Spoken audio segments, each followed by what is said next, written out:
नमः शिवाय। ओम नमः शिवाय। जब अधर्म बढ़ता है और धर्म डगमगाता है तब केवल शस्त्र नहीं त्याग सृष्टि को बचाता है।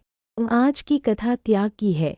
आज की कथा उस विष की है जिसे कोई भी धारण नहीं कर सका, पर महादेव ने उसे कंठ में रोक लिया। आइए सुनते हैं समुद्र मंथन की अमर कथा।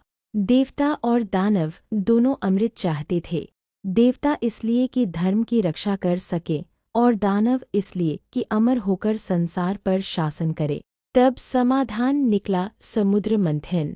अस्कले मंदराचल पर्वत बना मथानी और वासुकी नाग बने रस्सी। पर जैसे ही मंथन शुरू हुआ पर्वत डूबने लगा। तब विष्णु ने कूर्म अवतार लिया और पर्वत को अपनी पीठ पर धारण किया।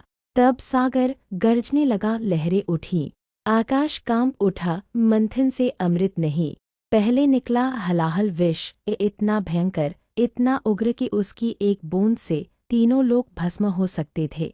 देवता घबरा गए, ऋषि कांप उठे, पृथ्वी कराहने लगी, विष की ज्वाला आकाश तक पहुँचने लगी।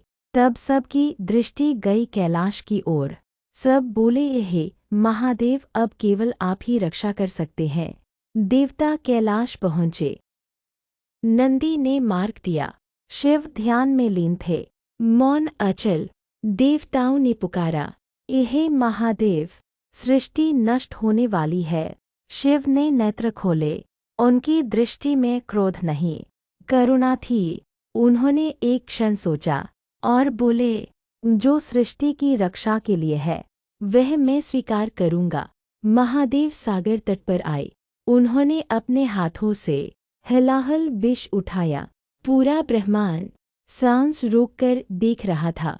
शिव ने विष पिया पर उसे नीचे नहीं उतरने दिया। माँ पार्वती दौड़ी, उन्होंने शिव का कंठ थाम लिया।